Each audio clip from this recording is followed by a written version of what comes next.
सफला एकादशी महात्म्य।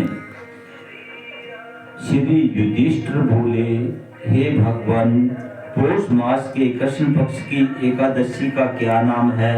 इस दिन कौन से देवता की पूजा व विधि क्या है, ये सब समझाइए।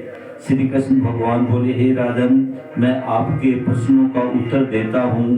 दान देने वाले की अपेक्षा मैं व्रत करने वाले से प्रसन्न हूँ। अब आप इस एकादशी व्रत का महात्म्य सुने।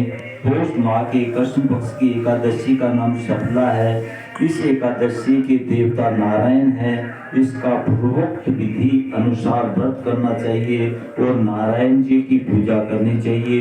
जो मनुष्य एकादशी व्रत तथा मेरा पूजन करते हैं वे धन्य हैं। सफला नाम की एकादशी में मुझे ऋतु के अनुकूल फल अर्पण करें अर्थात नारियल, नींबू, अनार, सुपारी आदि और धूप, दीप, पुष्प आदि से मेरी 16 प्रकार से पूजा करें। इस दिन दीपदान तथा रात्रि को जागरण करना चाहिए। इस एकादशी का व्रत के समान एक तीर्थ तथा दूसरा कोई भी व्रत नहीं है। मनुष्य को 5 सहस्त्र तपस्या करने से जो पुण्य मिलता है वह पुण्य भक्ति पूर्वक रात्रि जागरण सहित सफला एकादशी के व्रत करने से मिलता है। हे राजन, अब आप सफल एकादशी की ध्यान कथा ध्यान पूर्वक सुनिए। चंपावती नगरी में एक महिमा राजा राज्य करता था। उसके 4 पुत्र थे। इन पुत्र में सबसे बड़ा लोमाक राजा का पुत्र महापापी था। वह सदैव पर स्त्री गमन तथा वेश्याओं के यहाँ अपना पिता का धन नष्ट किया करता था। वह देवता, ब्राह्मण, वैष्णव आदि की निंदा किया करता था।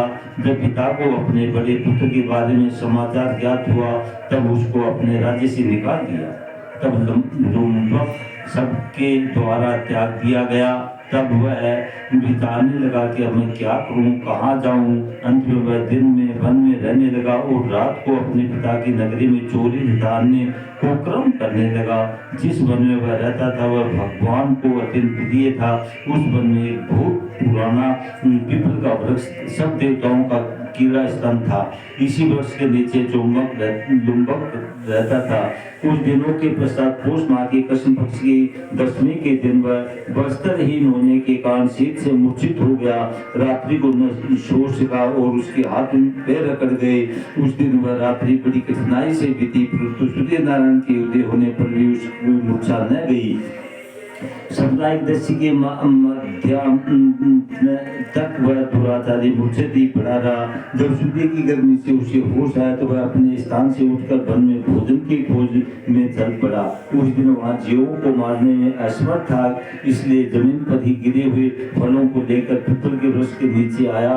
जब सूर्य भगवान अस्ताचल को प्रस्थान कर गए तब फलों को पीपल की जड़ के पास रख कहने लगा कि हे भगवान, इन फलों से आप ही तृप्त होवे। ऐसा कहकर वह रोने लगा और रात्रि को उसे नींद भी नहीं आई। इस महापापी के व्रत तथा रात्रि जागरण से भगवान अत्यंत प्रसन्न हुए और उसके समस्त पाप नष्ट हो गए।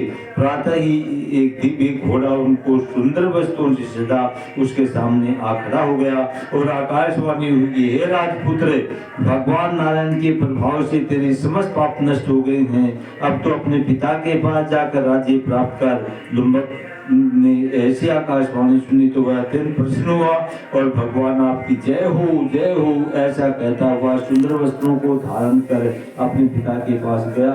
उसने संपूर्ण कथा कह सुनाई और पिता ने अपना राज्यभार सौंपकर वन का रास्ता लिया। अब लुम्बक शास्त्र अनुसार राज्य करने लगा। उसके स्त्री पुत्र आदि भी परम भक्त बन गए। वृद्ध अवस्था आने पर वह अपने पुत्र को गति दे भगवान का भजन करने के लिए वन में चला गया और अंत में विष्णु लोक हो गया।